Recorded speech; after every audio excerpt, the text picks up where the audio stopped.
Look, detectives combing through the hood looking for a corpse. Draco hitting, I don't think your body can endure the force. I whipped the fish up with a fucking hanger or a fork. Told that bitch, go ahead, sniff what you want, there's plenty more to snort. I had an outstanding warrant for a short. Turned myself in, rocking Louis and all my jewelry, I wore the court.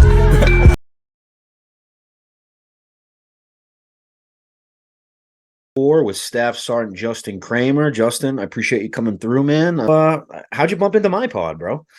Dude, I went to bed early last night, and I woke up at like 3 o'clock in the morning. And what do? You wake up early, you grab your phone, you start scrolling through. Of course, right? And naturally, through the algorithm, your page came up, and then I saw actually today after we had already been talking, you had my buddy David Armstrong on. Oh yeah, so that's cool. So that's probably how, because we know each other. So gotcha. That all probably mixed up. Very intelligent guy, man. Glad to see that someone like that was actually doing his thing in the Marine Corps for a little bit. He's super cool. I told him today, I was like, we were having a conversation, and I told him, you can either bum cigarettes off junior Marines as an officer, or you can become a general. You can't. It's one or the other. Or is that to the response to that little clip that's been going around? That General Mattis one? No, I'm talking about the Mustang thing. Oh no! That was I had a video. So I did an interview with Brian Buckley. So I host a Former Action Guys podcast.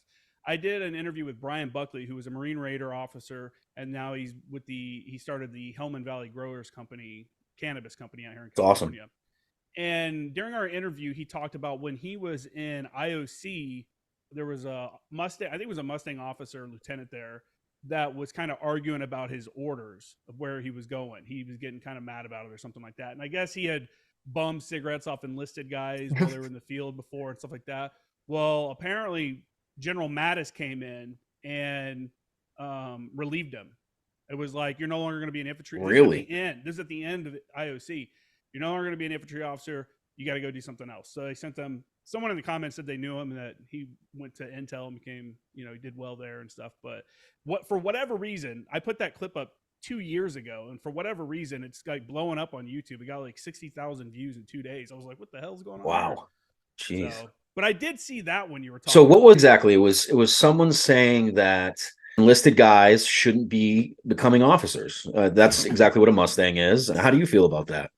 I think I'm the opposite. I'm like the complete opposite direction.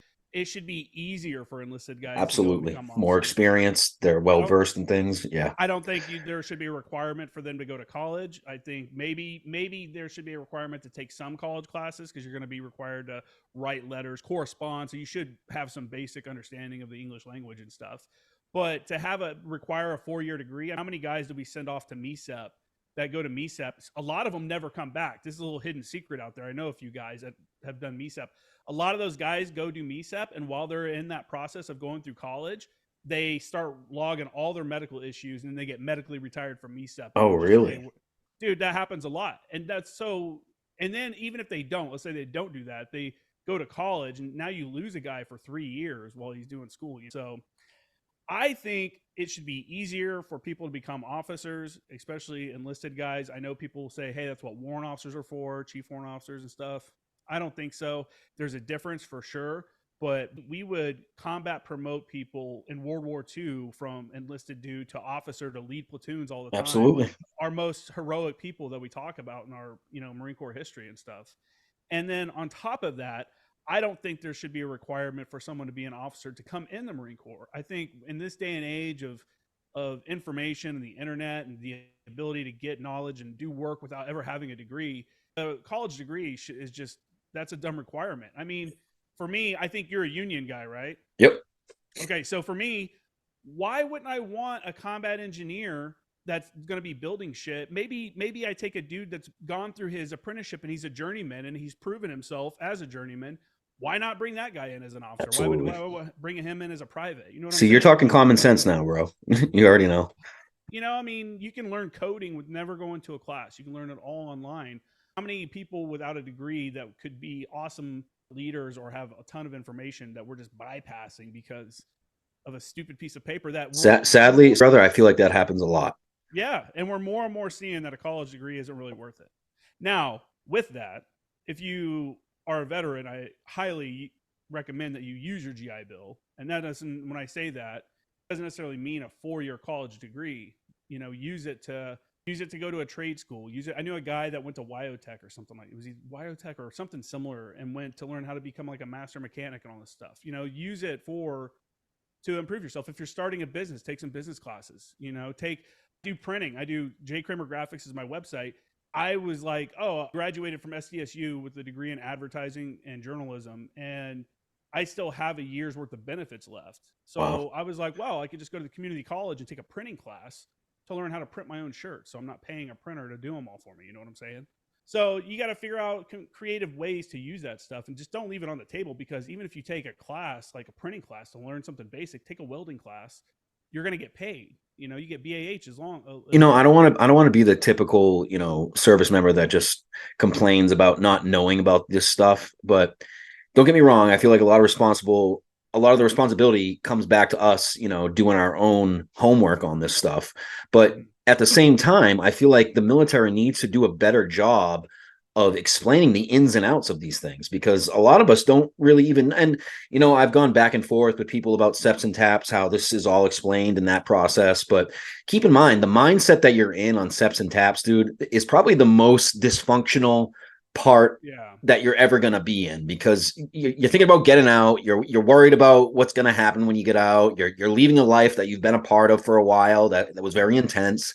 So your mind's all over the place. No, So I agree. I think there's a lot of people don't get that opportunity to do that transition courses until the very end of their contract. It's like, oh, you got 2 weeks left, or you know, whatever the minimum requirement of timeline. That's when they're sending guys. I was lucky enough to not have that situation in my case, because I was on the MU staff when I got out, and we had just come back from deployment, so we were on our down cycle. okay. And there was nothing for us to do. That's like one of those times, if you're on MU staff, it sucks. But the good thing about it is when you come back from a deployment, that's when it's like easy days for a little bit, Yep, of course. half days and stuff like that. And so I took all the classes. I took the full regular class, and then they had like an entrepreneur specific one. They had a college specific one. You know, I asked if I could, and they're like, yeah, you got nothing else going on. And it's not like you need to go to, you know, Staff NCO Academy. Yep. I think you're getting out. So, let's kind of backpedal a little bit, and let's just talk about maybe what drew you to the Marine Corps, just to get us to know a little bit more about you and your military career. So Marine Corps specifically is Marine Sniper. I read Marine Sniper when I was in high school, and I was like, okay, well, that's it. You know, sold. I was already planning on joining the military. My dad was in the military. My dad was Army. He was in Desert Storm.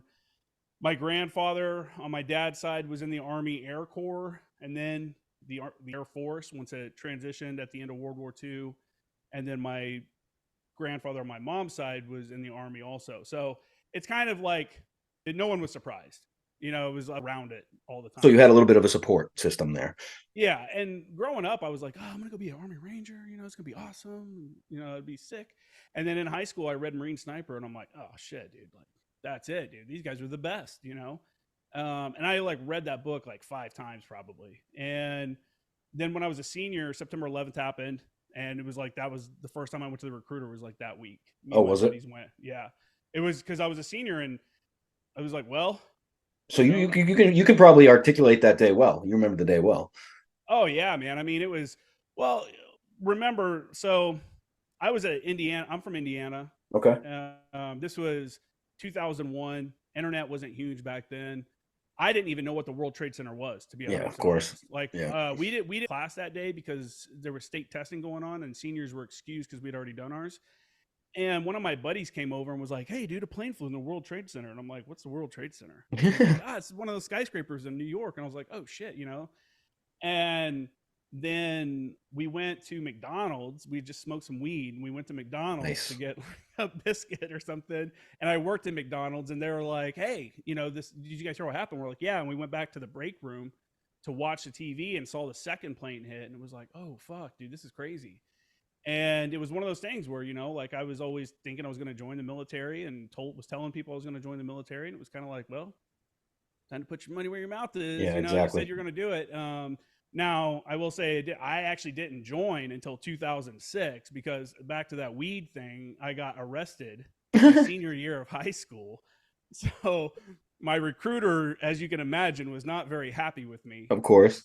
And then it just got kicked down. I got arrested again right before, and this time I wasn't even doing anything. We were having a going away party for my buddy Michael Hanthorne, who's come on the show.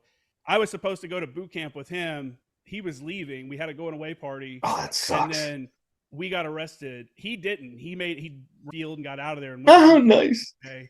The rest of us got arrested, and I was about to get off probation, and I probably would have gotten in more trouble, but since it was my second time, dude, I'm 18, about to turn 19. Like, I don't know anything about the legal system. Yeah, of course. And they're like, hey, you have to go down and talk to the prosecutor. And I'm like, okay. And again, this is 2002 at this time, maybe 2003. And I go down to the prosecutor's office and I'm reading Marine Sniper, because this is before cell phones. You're not playing on your phone. I was reading a book. And he came in, he's like, oh, that's a good book. I was like, yeah, I really like it. I'm hoping when all this is done, I can join the Marines. He's like, are you serious? And I'm like, yeah. He's like, well, have your recruiter call me. And if that's true, then I'll give you the minimum that I can. Wow.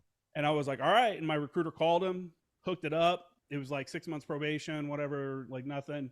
And then I go down to MEPS again to enlist, and denied me for a year because I had been arrested twice. They're like, we have to make sure he can't stay out of trouble. So it was an ongoing process is what I'm getting at. It was a process to get in. Finally, in 2006, I made it happen. I was like, I got to try one more time. Did it. Damn, you were right before me, bro. I was in 08. Yeah. It was, it wasn't a bad time to join. No. Missed out on a lot of the early Iraq. Yeah, but it was still the Marines, bro. It was still, oh, for sure. You know what I'm saying? Like they, I mean, it was for sure. I mean, for me, I had to, I was like, I really, at the point I could have not joined. I had so many hurdles in the way, but I was having like dreams about it for real. Do you regret it? No, not at all. And at the time I felt bad because I got my buddy to join and now he's gone and he went to Fallujah. Oh, shit. In 04, he was in Fallujah and I'm like, man, if something happens to him, I'll be guilty as fuck, right? Yeah, exactly. So it was really fucking with me. And I was like, all right, I got to try one more time. And if it doesn't work out, then it just wasn't meant to be. So I did everything, called the recruiter. They're like, when do you want to go? As soon as possible. What do you want to do? Infantry. All right, come down here. And I went down and they're like, dude, we still have all your original documents. Like my diploma, my social security card. When I got denied the last time, I was so pissed. As soon as the recruiter brought me back to the recruiting station, I just got out of the car and left. I would have too. Never talked to him again. Yeah, I would have done the same thing. And they still had all my I didn't even realize. And so anyways, I went infantry. And at the time, it was hard to get into infantry. And they're telling me that. They're like, it's going to be difficult. Yeah, they were pushing MPs, weren't they?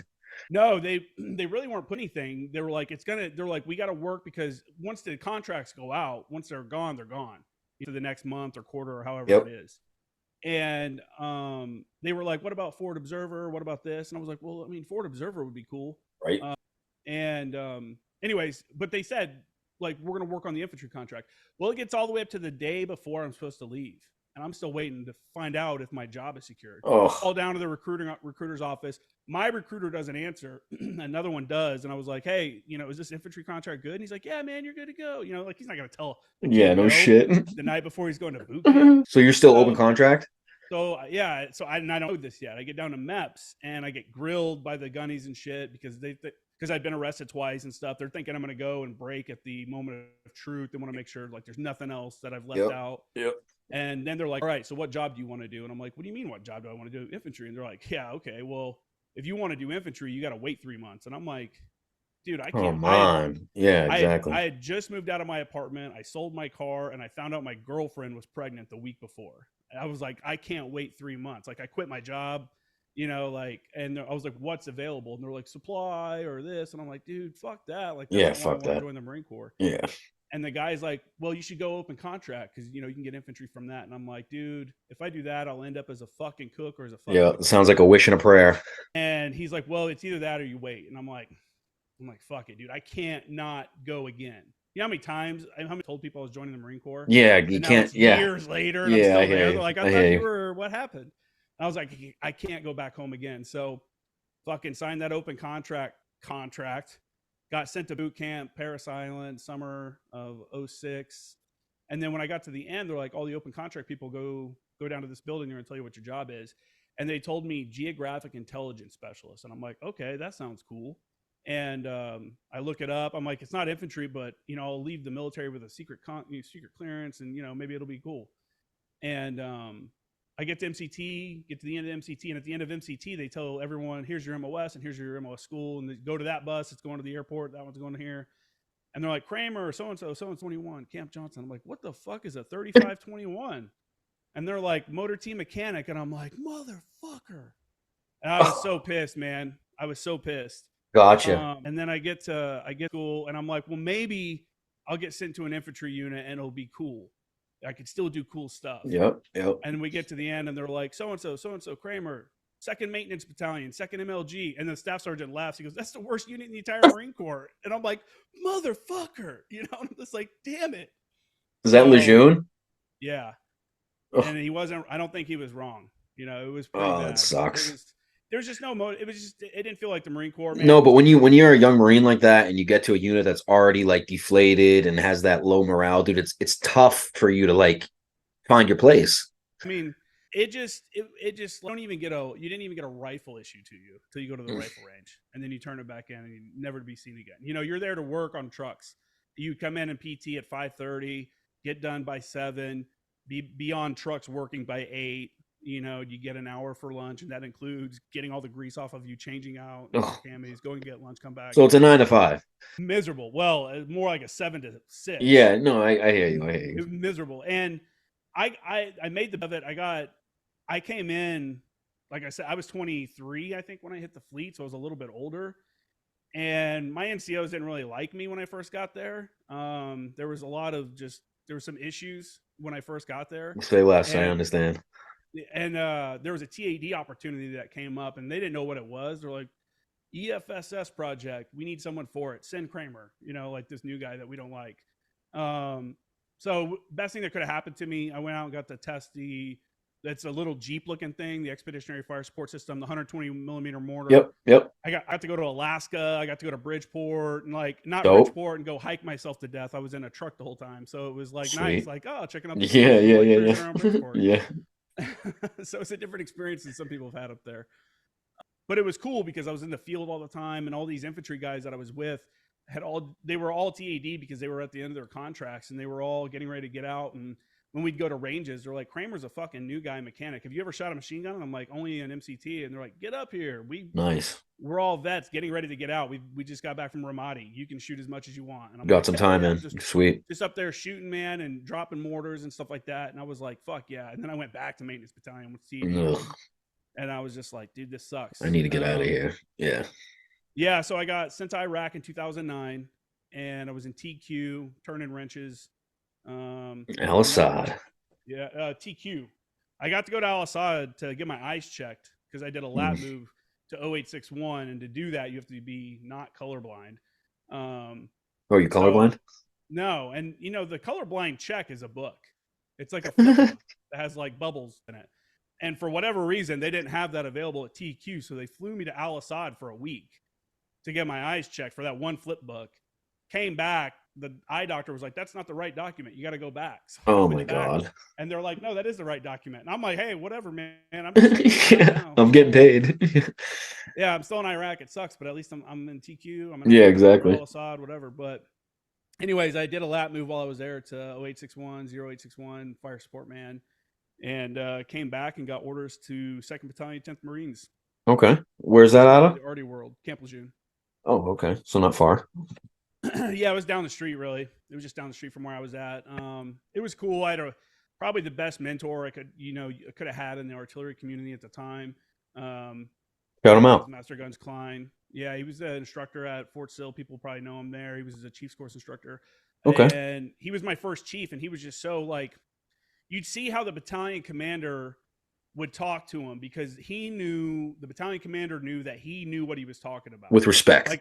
Like if I need to question answered about artillery emplacement, artillery employment, timelines, whatever, I know in the meeting that Gunny Klein has got the answer. So they would, that's the guy I learned under.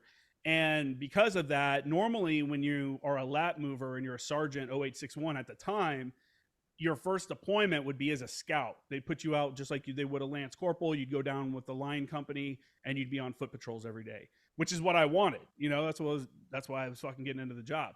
But they were like, well, you are a sergeant. You've been chiefing under this guy for 9 months, and then you went to school. So you're going to be the fire's chief for 3-6. And I was like, man, because that's like COC work, I did get to go out, but not like I normally would. But I did get to do all the call for fire for 3-6 and do the targeting and stuff. That's dope. All the I was involved in all the strikes. So that part was obviously pretty cool. Talk to me about where exactly you would be positioned for that. So I was in the command center. I was in the. You're in the COC. I would sit in the command center. My first strike. Well, we were at Marja, like I said, 2011. And it was nighttime, and I'm sitting here doing something on my computer. And the way it would work, we had our south, and then we had HIMARS, I think in the north, or I can't remember exactly where. Then we had HIMARS somewhere else. And HIMARS is the 227 rocket, famous over in Ukraine right now. Mm-hmm. And anyways, HIMARS call for fire, actually really all call for fire at the time would go through Merc chat. It would go through a digital chat window instead of like radio calls. Well, we did have a radio still that the guy I relieved, he was like, hey, I got this netted iridium satcom radio. It's this weird short range, kind of mid range, I guess, satcom radio. I do radio checks with the battery and everything every day. And I was like, all right, cool. Well, we're sitting here one night and I'm doing my maps on my computer, and someone goes, hey, is that an IED in placer? And I look over, and we got these big screen TVs where you can see the feed from the blimp and from the different cameras. G-Boss. Yeah, the G-Boss camera. And we see guys, putting in an IED, and we're like, oh shit, yeah, that is. And I go back to my computer to start working up the strike, and all the data goes down. I'm like, oh shit, I can't chat with anyone. So I grabbed the radio and just start doing a verbal call for fire for some HIMARS. I'm like, this is me for effect, grid 1, 2, 3, 4, just going through, and we got 3 guys digging, and sent that first rocket, smoked 2 of the 3. One guy was kind of walk around. And my opso was sitting next to me. He's like, hey, can you do that again? We're like, yeah, repeat, target. Double down. Yeah. So we learned ways to get around that where you don't, shoot 2 rockets. Might as well just shoot 2 off the get-go rather than one. Gotcha. But yeah, what it was like, man, you sit in the command center. You're sitting there with the watch officer. You got S2 analyst over here with you. He's usually talking to if there's a spy plane or something flying around or a drone. He's talking to those guys. And you're passing him information like, hey, have them look here, do this, do that. And you're just part of the process. And then when there's a strike getting ready to go down, either in our case, it was always the OPSO for 3-6 would come in, but it would be normally the OPSO, the XO, or the CO can approve strikes. So talk to me about the blowback from that, man. I mean, I've never really talked to a guy that's been in the COC calling for fire before. I mean, when I think of that, I don't know. Does that hit at home for you? Do you think about stuff like that, or is that is that a video game for you?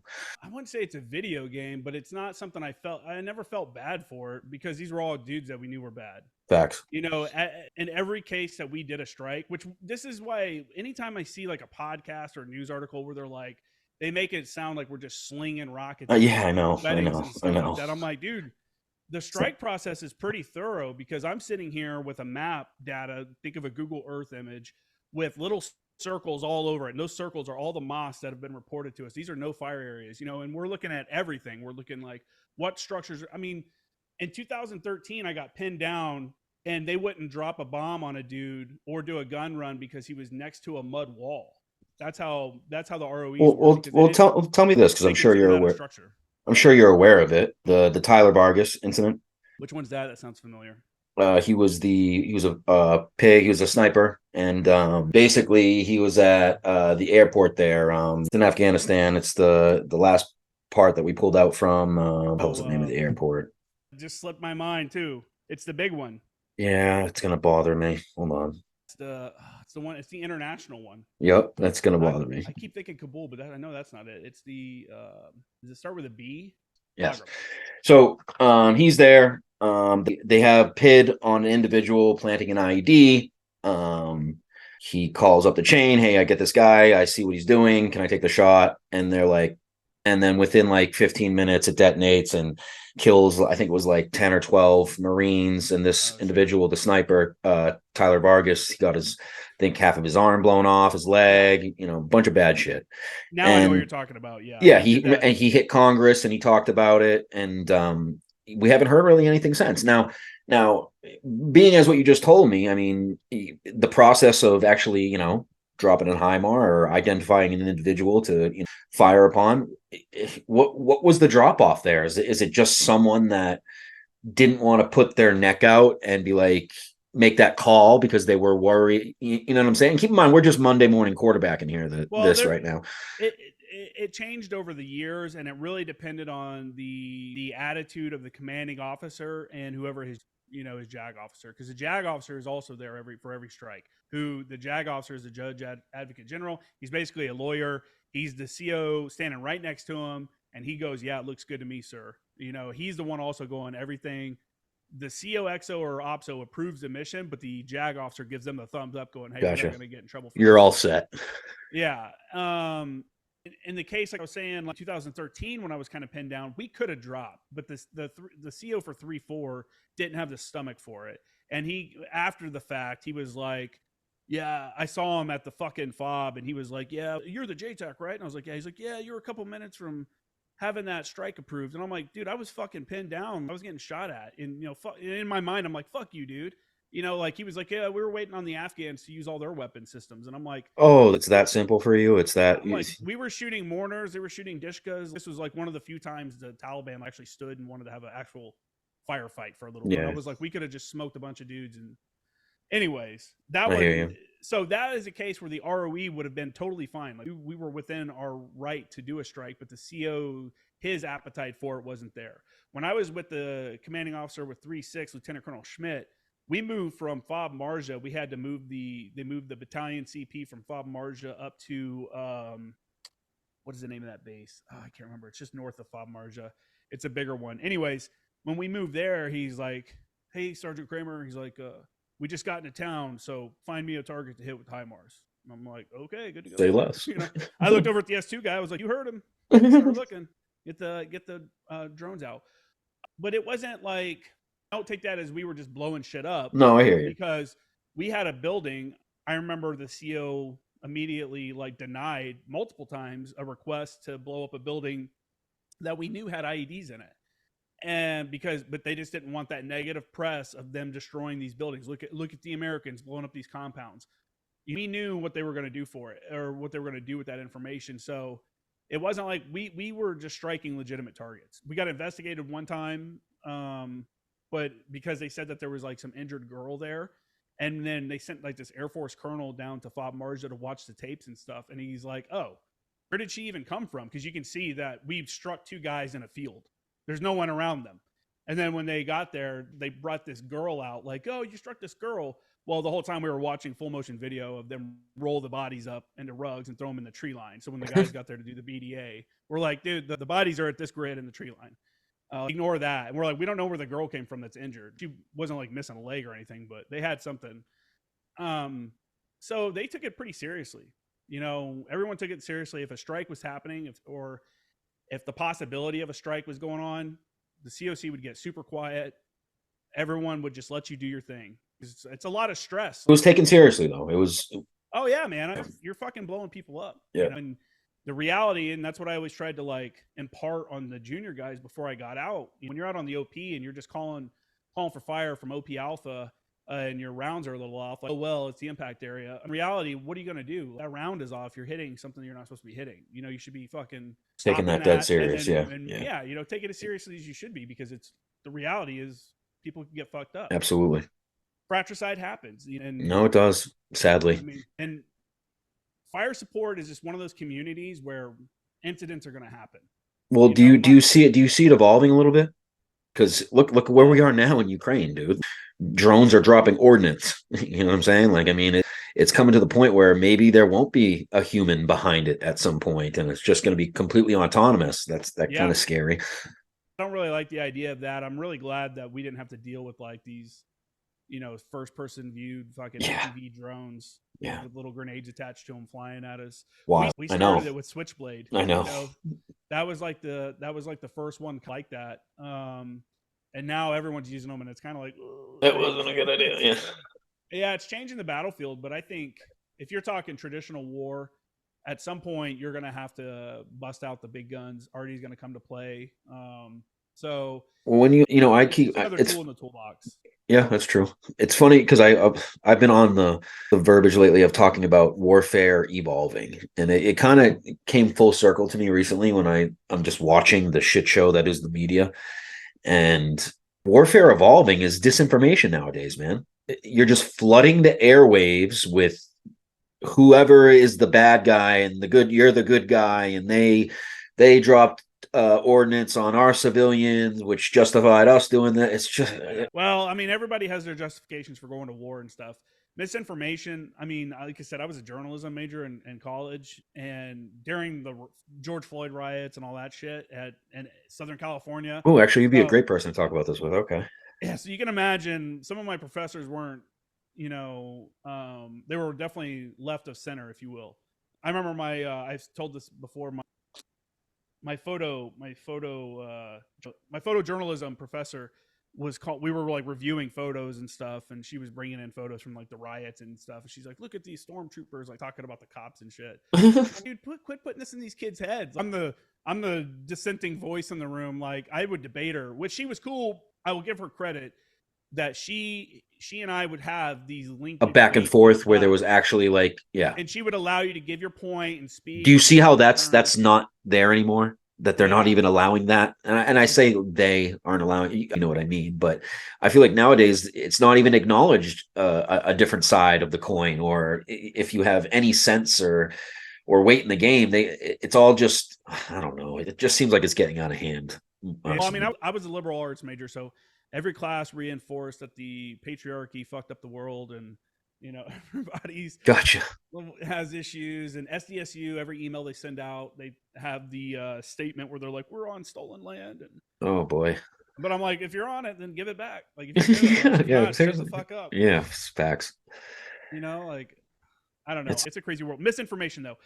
I get my news straight from. I try to get as much organic sources as possible. I go on Twitter a lot, X. I'm on there constantly. I run the Former Action News Instagram page, so I'm constantly posting news in my stories. If you look at my stories, it's just what I've been reading on Twitter all day long.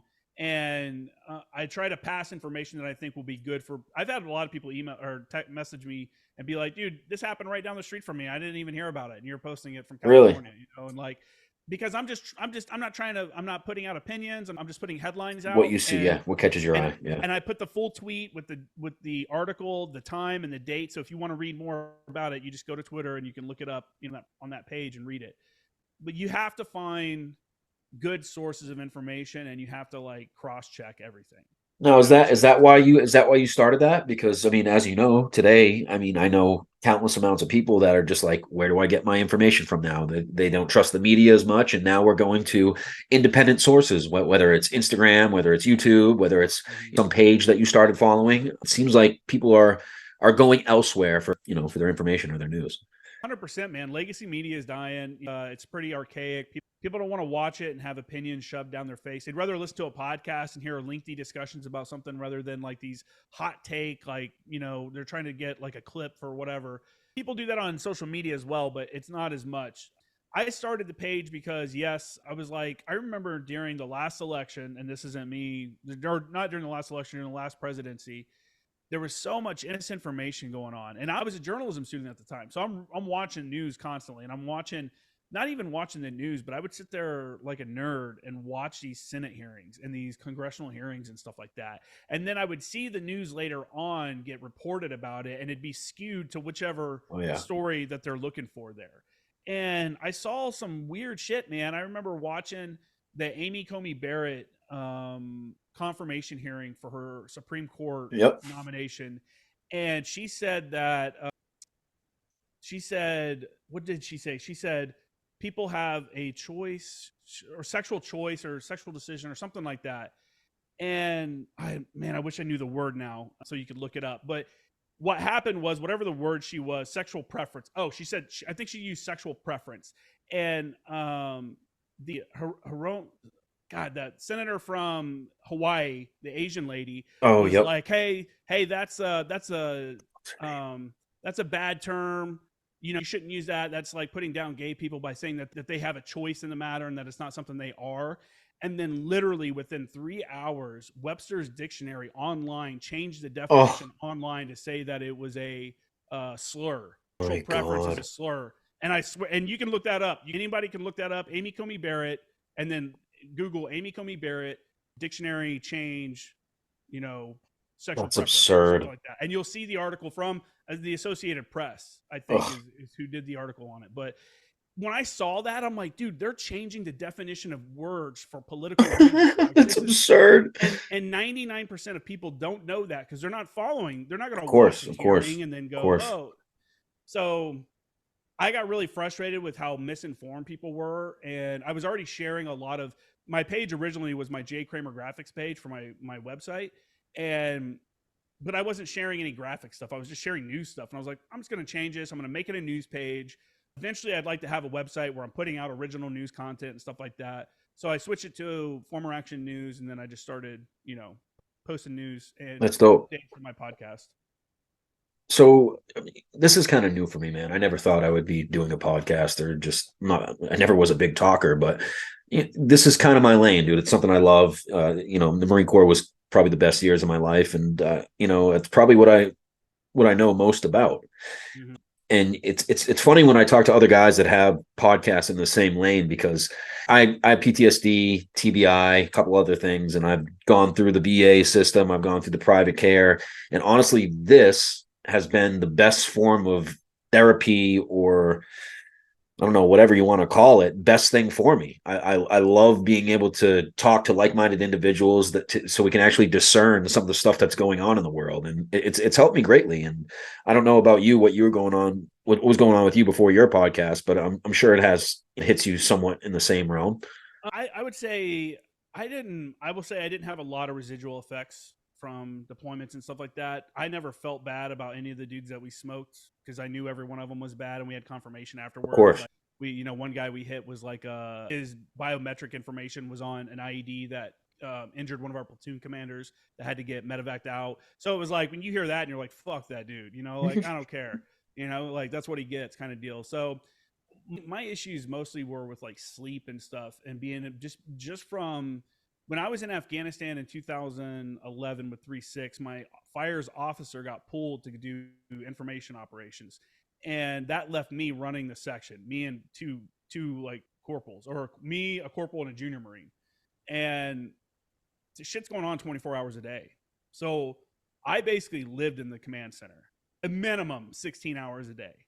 Minimum. And anytime I'd go somewhere, I had a radio on me, and I was constantly getting called like possible ID in placer. What were you at the time, a sergeant?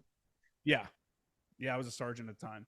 And run back, sit there for an hour. No, okay, it's just a farmer. Fuck, while we watch, we're checking. Again, we don't just smoke dudes. We're checking with like multiple sensors. Like, no, this is an ID. What's the first thing you're looking for? Well, you're looking for the tools. You see the jug. You see them in place. A lot of times we see them in place. And you're like, well, there you go. That's it. Or, you'd see someone digging. Anytime we see someone digging on or near the road, it'd get called up. So would that be positive identification? Not just digging. If we saw them digging and then we saw them looking like they're putting stuff in the ground, then we would say that was, and then we would smoke those dudes. Gotcha. We would drop a HIMARS or whatever on them. Other times we would be like, we'd have like the blimp out, the PGSS. And man, I remember one time just randomly scanning. The guys was just scanning and just happened to scan by a spot where we saw two dudes jump through a bush with the PKM and a couple different weapons. And we're like, oh shit. And then we lost them. And we're like, oh man. And then one of our patrol bases took some sporadic fire. And this was happening kind of consistently. So we're like, okay, we think we know where these guys are crossing at now. So tomorrow, the blimp is going to be staring at that spot where we saw them the entire day. And we sat there the entire day. And then those dudes crossed and we got them. We followed them and we're like, fuck yeah, calling the strike. So shit like that. So for me, anyways, I was there all the time. My biggest thing was coming back and trying to get normal sleep going on. Yeah, I facts. was like, I hear you there. I was just like drinking rum and shit, Yep. drinking a half a bottle of rum to go to sleep and stuff, Mhm. just because maybe I did have some like residual PTSD or something like that, and I just never came to grips with it, or I just kind of worked it out on my own. But nothing that ever, I guess, really affected me. But I was also so busy. You're a fire support guy, and then I was a JTAC. When you get that JTAC qualification, you're just field op or deployment, or there's They something whore you going out. on. Yeah, but you love it. No, of course. I always told people, I'm like, it's like being a ghetto rock star, man. You're going to shitholes that you wouldn't want to go to, but you get to go to the bars, and then you go and blow shit Nice. up, and then Nice. you're not always sleeping on the ground. So I'm out conducting my own air show every day. How can I I see complain you. about that? But yeah, man. But I will say the podcast does. If there was any kind of residual effects that I didn't deal with, I would say that it does help out, and it definitely helps other guys out. I've had a lot of guys hit me up afterwards and be like, "Man, that was awesome. I got so many memories coming back." And I'm like, dude, and I tell people, I'm like, you're going to have stuff you haven't thought about in forever fresh in your mind, because you're Well, do you kicking back have those guys memories. like around you on your everyday in your everyday life that were part of the military with you?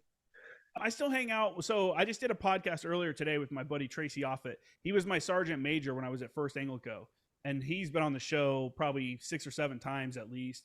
And then Michael Farrell, who I served with over at First Anglico, is also still in the area. I'm in San Diego, so I'm pretty Okay. close to Camp Pendleton, and I still Gotcha. know some guys there, so I can link up with guys pretty easily. That's cool. Yeah, so I'm never fully out of it because I still talk to a lot of people, and I run a military kind of theme page. So What would you say your main goal is? Is it just to put out like news that that interest you, or are you trying to attain something specifically? I would say, man, if I had a goal, I don't know. I really like what Barstool Sports did with with Barstool Sports. You know what I'm saying? I've got Former Action Guys podcast. I've got Former Action News. If I could build that into something where there's other people working alongside, like I said, excuse me, I could put out some original news content, and maybe have more than one podcast and stuff. That Dope. would be kind of it, because that'd be cool. Because my whole thing is, man, I want to build something cool where I can have me and my buddies can just kind of do. Of course, dude, that's everyone's Fucking goal, cool bro. stuff. Of Yeah. course, that sounds awesome. So I'm doing what I can to work towards that. It's a lot What of do you work. think what do you think about the space in general, man? Like, I mean, because I'm just getting into it, and I'm noticing it's quite competitive, and it's more of a who did the most and who did this and that. But I don't really follow that, charade. And I don't know. Yeah, What do you I would think? ignore all that. I mean, I think just do what you can, man. Focus on yourself, meet new people, podcasting. There's people that I've done podcasts with, interviews with, that I'll probably never speak to again. Not that there's anything wrong with them or anything like that. It's just hundreds of people, you can't talk to everybody all the time, and there's people I've met that I talk to all the time. I got you. Like Dave Armstrong, I've only met, I think, in person one time, but he's been on the show like 3 or 4 times. Yeah, he's a great dude. And like I was talking to him on the phone earlier today, and I met him through the podcast. I think it's a good way to network. I think that having each other on is smart. I think it's just build the community up. No reason to tear each other down. Build people up. Yeah, exactly. Like everyone rise together, kind of deal. I agree with you completely. Yeah, So absolutely. it probably is saturated some, but put out good content. That's Like, the name of the game. I always tell people, I'm like, if you're going to do a podcast or something like that, then put out something that you would want to watch. Like if you go and record something and you listen to it, and you go, man, that kind of sucks. Well, then it probably sucks, to a point. Dude, I think that no matter what, when I watch my shit, I'm like, I hate watching my stuff. At the beginning, you have to get over it. At the beginning, you just got to kind of do it. It does suck. You just don't realize it yet. Once you, like right now, what are you on, episode 80 or 90 or whatever? Yep. If you go back and listen to episode 1, you'll be like, oh my God. Yeah, I know. I've done it. I've done it. I did that. I went back and listened to my first episode, and I was like, oh my God, the audio is horrible. I actually took the episode down and re-recorded the intro because it was so bad. I was like, if someone starts on this one, they're never going to listen to any of the others. Bro, honestly, I'm learning audio is everything. Like everything is, you know what though? Everything is available on YouTube. I am self-taught on everything. I learned when I was in high school back in the day, back in the 1900s. I learned Photoshop and stuff like that. Never touched it until the end of the Marine Corps. I got into the car scene out here and photography and stuff like that. And that good base I had from high school of knowing it and then relearning it as I was getting out, I just used YouTube videos to reinforce what I knew, learn new techniques and stuff like that. And I use Adobe products so that Adobe Photoshop techniques kind of worked across Premiere and Audition for audio editing and stuff like that. So I'm self-taught. I built a website, and I'm not a coder. I'm not a website guy, but I like it. So tell me what you think about this then. I'm debating transferring. I've done several different cameras, a couple different audio mics.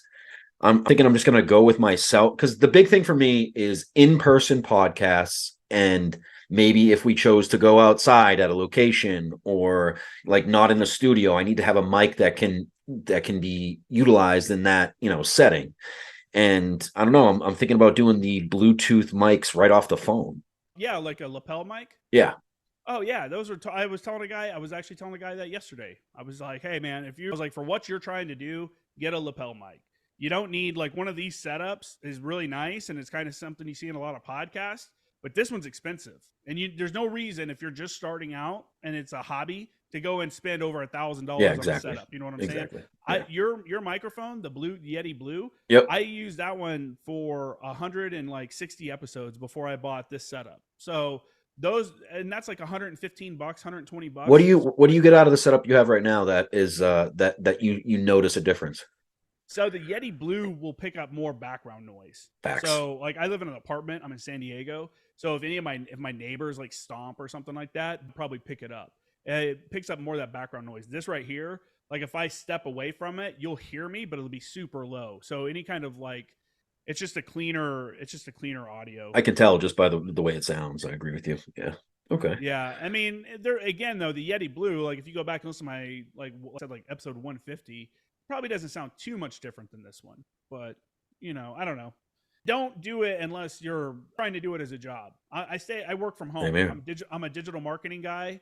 I have two websites, jkramergraphics.com and anglicoshop.com, and I have the podcast. That's my income. That's my job. So how do you plug your digital marketing into the podcast? Well, I use digital marketing just to understand like search engine optimization and stuff like that. So I work outside of the podcast and stuff. I work as a freelance digital marketing consultant, so people can hit me up if they want that. Search engine optimization. So you want to be ranked number 1 on Google. I can help you do that because I understand what you have to do to a web page to make that happen. What metadata should be changed, backlinks, interlinks. So you have a page for your podcast. I have one. Yeah, I have one on my J Cramer Graphics page. I also have a website domain that I've purchased, but I just haven't built the site yet for that one. What would that give you for like a podcast? Like if you had a podcast, what would a web page give you? Like a home base people could, check in, I guess. A couple things. I mean, you have an option of a place where you can create forums on it. So people can come in there, kind of like a Reddit deal. People can come on there and leave comments, stuff like that. People come to your webpage. You can write blog posts. Maybe after we do an interview, you write down some notes and stuff, and maybe you write out 500 words about the episode. And, gotcha. And it's a podcast episode with a blog post with your thoughts afterwards on it. You could sell your merchandise. Sell merch. If you want T-shirts, you want to sell T-shirts on there, you can do that. With all of that, if you want to, you could put Google ads on it. So, when you go on a web page and you have those ads on the side, you can be a dick and be one of those people that has a million pop-ups. That's an option. But if I was to do it, I would only have like web, ads on the side so it doesn't cover the entire page. But, to each his own. Gotcha. But yeah, gotcha. There's a lot of stuff, man. There's a lot of stuff. And the podcast itself, here's the thing for people. If you're in podcasting and you do have a website, you should be putting your website name. You should be putting your website in every description. So like I release my episodes through Spreaker. There's a podcasting app called Spreaker. Okay. It sends it out to Apple Podcasts, Spotify, all of those. In the description is my URL for jkramergraphics.com. Well, what does that do? That creates what is called a backlink. So Google ranks domain names by domain authority, if you will. They go, hey, this website, it talks about, let's say you want to talk about mugs. This website talks about ceramic mugs, plastic mugs, this and that. This must be really important website about mugs. Well, this one is the same kind. It has all the same content. So this one's wrong. Well, which one's more important? Well, this one has been linked to something else. Like, let's say Washington Post writes an article about your website. And if you go onto an online article, they have the links built in. You click on it, it takes you to the other site. Yep. That's a backlink. Well, now if a page like the Washington Post, which is a well-established newspaper website, has a high domain rating, links to your site, well, now you're going to skyrocket in the Google rankings because your domain authority just increased. It's a whole game, dude. It's I could spend. I worked at an agency for a little while when I got out of school because I knew I needed some hands-on experience within the industry. But now I just do my own thing. What year did you get out of the Marine Corps? 2018. 2018. Oh shit. Okay. Got out 2018 and went right into school. So I decided in 2016 when I got sent to the 11th MU, I was like, man, you guys send me to the MU, I'm getting out. Like, I don't want to do another MU. I had just done the 11th MU. They were going to send me back. And they're like, nope, you're going. And I was trying to screen to go to MARSOC as a JTAC at the same time. Oh, man, dope. They had a hot fill here. And at the same time, I was like, hey, grow where you're planted. I went to the MU knowing that they had a seat for WTI, which is the highest school that you can go to for JTACs. And I got there and I was like, hey guys, I'm a JTAC evaluator at this point. I'm coming from First Anglo-Co. I'm a JTAC evaluator.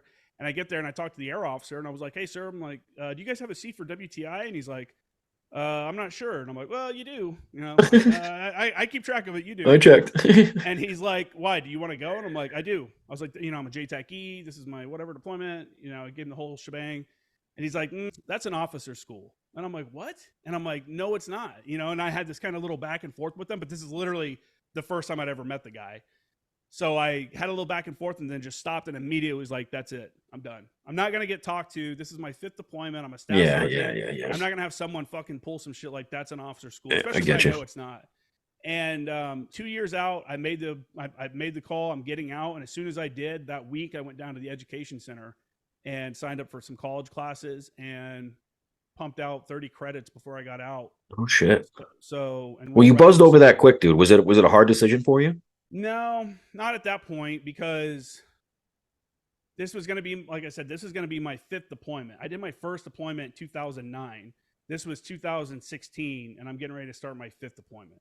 So in 7 years, that's those 5 deployments, field ops, all the stuff, for that. And I had done the MU the year prior. And I was like, the first time I went on the MU, I went as the First Anglo-Co det chief. I was chief. And I was like, oh, this would be cool. I did. So you had a good life somewhat. Yeah. Well, no, not really. Because I was staff sergeant on ship. Staff sergeant on ship is fucking kicked around, man. That's true. And I get on ship and I'm thinking it's going to be like a booze cruise or something, Yeah. And it was not that. Oh. And it was just miserable. They make the Anglo-Co detachment part of the S3, the headquarters S3, and they just want to use you for phone watch and shit. Oh. They don't want, and because there's nothing to do on ship. So that was my life, standing watch once a week for 12 hours. And I was like, this is fucking miserable. I never want to do this again. So when they said they were going to send me back, and I'm like, dude, I was home exactly 1 year from the time I got home to the time I deployed for my last one. Give me some time off. And then they sent me back and I was like, nah, man, I can't tell my kid goodbye again because I hear you. Send me to go do phone watch on a ship somewhere. I mean, can't justify that. Yeah. I got to go some cool places. I got to go to Hong Kong a bunch. I got to go to Singapore a bunch. I got to do some cool stuff, but I don't know if it was worth sitting on ship. Yeah, I hear you. Yeah. So I got into this via, I don't know if you ever heard of the Soft White Underbelly. So it's a YouTube channel, and he had just started. I think this was 3 years ago now. Yeah, 3 years ago. So it was like 2021, the latter end. Anyways, so he was starting to get into military guys, and the first couple guys he got on there were just bullshitting, absolute liars, and I hate seeing that. I can't stand it when it's just like beyond a certain amount. It's like, come on, dude, what are you doing? And I left a little comment, and he hit me back instantly. He's like, you think you can do a better job? And I sent him like a quick story, and he called me, and I was in an interview within like 2-3 weeks, and it did pretty well. And did you that go kind of him? He's up in LA, right? He actually was in New York at the time. Okay. Yeah, but he is based out of LA. But so he has his following is a bit left of center as well. And the feedback I got back, it was, and keep in mind, listen, I get the conspiracy theories. We all have YouTube. We've all seen the 9/11 things and Yeah. and I got a lot of flack about being, this young, obtuse young kid that just fought for a Man, machine that went over there to pillage and kill, and it's not that. It's damn colonizer. yeah, exactly. And I don't know. It's just I feel. When Go I was ahead. in college, there was a guy in my class who was an adult. He was like a former like drug addict, homeless guy. Now he's like remaking his life. He's in college. Cool. And he was like, yeah, there was a dude there. One of my best friends was a military guy. He's a homeless dude. He's like, he told us how he was all fucked up because he had to go in and they made him kill this room full of kids and this and that. And I'm just like, that's not true at all. No. Like, Yeah. and he's like, oh, I don't think he's lying. And I'm like, you know what? I'm not going to push it, but that's bullshit. Yeah. That Sounds like wasn't salt and happening. pepper. Yeah. And there was like two like kids, like actual students that are listening to this in our group. And I'm like, he went away for something. I'm like, dude, don't listen to that. That is absolute bullshit. Like you Yeah. would definitely hear about that. Facts. And that's the thing. Like you can get into it with someone about it, but it's like, then you kind of look like the asshole. Like if you're gonna get into it, you better be ready. You better be what you're talking about. And like You're exactly right. Because we get a little bit emotional about it. We turn Yeah. into the irate asshole I'm that gonna is kick just your ass. yeah. Well, then Yeah. now you look like the asshole. Exactly. Exactly. Well, honestly, dude, I went into I went into the VA for PTSD for a while, and that's exactly what it ended up being. It would be this popularity contest who had the best story, and 75% of them were just lying, like just Yeah. blatantly lying. And not But it only helps their VA. yeah, exactly. Not only did it fuck up the instructor that's trying to help us, I guess, in the first place, but if you're anyone that actually did shit, dude, you get clues, little details stick out to you, and if you're not, in the right space, it just looks desperate. It looks stupid, dude. Like what? It makes me not want to go back to the group. You know what I'm saying? And Yeah. I saw a lot of that, so I ended up going to like the private route, and I don't know. That's kind of why I did the podcast initially, dude, is because I feel like I don't know. I know a lot of guys that have been through what I've been through, and I don't know. There's got to be different ways to treat these things, PTSD, TBI, and Well, talking about it is definitely number one way. facts. And I say it all the time on my show. I'm like, dude, reach out. Use whatever excuse. Thanksgiving just happened. This is especially an important time during the holidays, right? With suicide rates we know are huge. Just reach out. I've had random guys reach out to me and be like, hey, what's up, dude? It's been a while. And sit there and talk for an hour and a half. Someone I hadn't talked to in forever, but it's like you just got done talking to them. Goes a long way. Start talking shit to them, start harassing them. Facts. You remember those like shared misery times and stuff like that. It's totally worth it to just reach out. And I'm not saying reach out on Facebook and leave a post. No, I hear you, Actually, bro. shoot a text or give someone a call and get that connection because it's definitely worth it. Goes a long way for sure. For the podcast, for me, it's been like super humbling, because I've had these Delta guys on. I've had, what was that admiral? God damn it, I forgot his name. The admiral that got fired during COVID. He was the I know what you're talking about. Yeah, I had him on. Talking to guys like name? that went through shit like that. It's like, wow. Super humbling. My buddy Michael, who I convinced to join the Marines, went to Fallujah. He was a motor T operator. He joins the Marines, goes to Iraq, and then they're like, hey, we need for guys to go into Fallujah. They're getting ready to attack the city. And he volunteers, and then they all, it didn't matter. They all got voluntold anyways. Well, they end up spending that time cleaning up dead bodies. Oh, yeah. So he just cleaned up, he said their platoon cleaned up 600 dead bodies. Every day. He was like, we're in the building behind the building that they're clearing, pulling the dead bodies out and throwing them in body bags and shit and tagging them and all that stuff. And I was like, dude, that's a negative environment to be in, man. And he has PTSD issues. He talks about on the show and stuff like that. Of course. And so when I hear shit like that, I'm like, nah, dude, I'm good. I'm not having any kind of, I'm glad, of course. You don't want to fucking deal with that shit, dude. I mean, let's be real. I remember we would do strikes sometimes and they'd bring the bodies back. And I remember I did one HIMARS strike on a guy and they brought the body back. And one of the corporals was like, hey, Sergeant, you want to come out and see what you did to this guy? And I'm like, no. No, Like, I'm not that's trying to the live shit with that that fucks shit. you up. Like, Yeah, why do you want to go exactly. look at that shit? You know, Yeah, like, that shit won't leave you.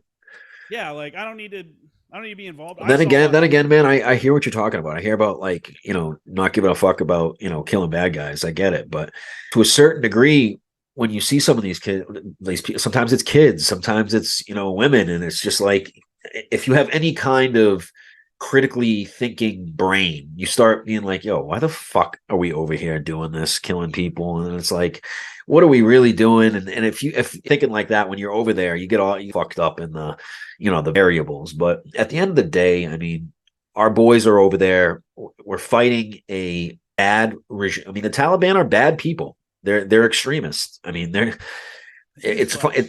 Yeah, it's kind of funny or not. Looking at what Hamas has been doing in Gaza, they fight very similarly, man. Like, I mean, they use, sad to say, they use their own people as shields, and you saw that a lot as a Taliban. But it was always weird when I was in Sangin as an advisor, we would be cruising up to wherever we were going, didn't matter, and you would just start seeing kites flying. Yep. Set up kites as signals, and you're like, oh shit, like, hey, I'd start in and be like, hey, I got kites over here. Yep. I'm not sure what they're gonna do. Sometimes there was a couple times that I was at this Afghan patrol base, Shamshir, and we're sitting there, and all of a sudden you just see these big groups of women, kids, and goats leaving. They're all just leaving the village area, and we're like, oh shit, like, get ready, dude, because something's about to happen. Hair start prickling, yeah. Yeah, I mean, you're just seeing them all. They're all leaving the green zone, moving up to the road, and you're just like, man, fuck. So I'm like requesting aircraft and stuff. Yeah, like, of course. I don't know, man. Combat's crazy. Afghanistan's crazy. I enjoyed my time there. I also hated my time there. It's a weird dynamic. I felt like our Afghans were there that really wanted to change their country and like be the positive thing, but then the other half. Yeah, there were also a lot of dudes that sucked a lot, and then but it was like sometimes it's hard to blame them because they're in Sangin and they don't Sangin for 7 months and then go home. No, they're in fucking Sangin, dude, just getting slaughtered. And they keep seeing people like us coming over there, like, "Hey, we're here to help you." This and I this. seen a guy shoot himself in the foot, so he didn't have to go out anymore. Yeah, and it was just like, so I wasn't surprised when the whole thing with Kabul happened. HKI, International Airport. Yeah, that didn't see me as much as it did a lot of people because we were the last advisor team to Sangin, and I think within a year of us leaving, one of the other guys I was an advisor with sent me a YouTube video that showed the Sangin Bazaar was just fucked up, just empty. Like they'd been blown up and all this stuff where the Taliban had come back through. ISIS had been going through at the time, so. When starting to fall, I was like, this is going to go quick. Like people are like, no, they could hold them for 6 weeks. And I'm like, 6 days at the most, like that's, you don't know what you're talking about. If you think they're going to hold them for 6 weeks, when these Taliban forces roll into these, outposts out in the middle of everywhere, Afghanistan, and they're like, hey, I know you all have one magazine and almost no food. Yeah. You can either lay down your arms or we'll just kill you all. Facts. What are you going to do? You know what I'm saying? Like, yeah. So yeah, it's fucked up. I mean, it's a crazy thing. I don't know. I mean, I don't feel bad. I don't feel too bad about it because, again, I know everyone that we smoked was definitely a bad guy because it was always confirmed. So, and there was never any kids. There was one time where he finally stopped his motorbike and we shot a rocket at him and he stopped at his house. And when the rocket was getting ready to hit him, his kid ran out of the house to like, hey, daddy's home. It was just boom. And we thought we hit the kid. My opso was standing right next to me. He goes, fuck, did we just kill a kid?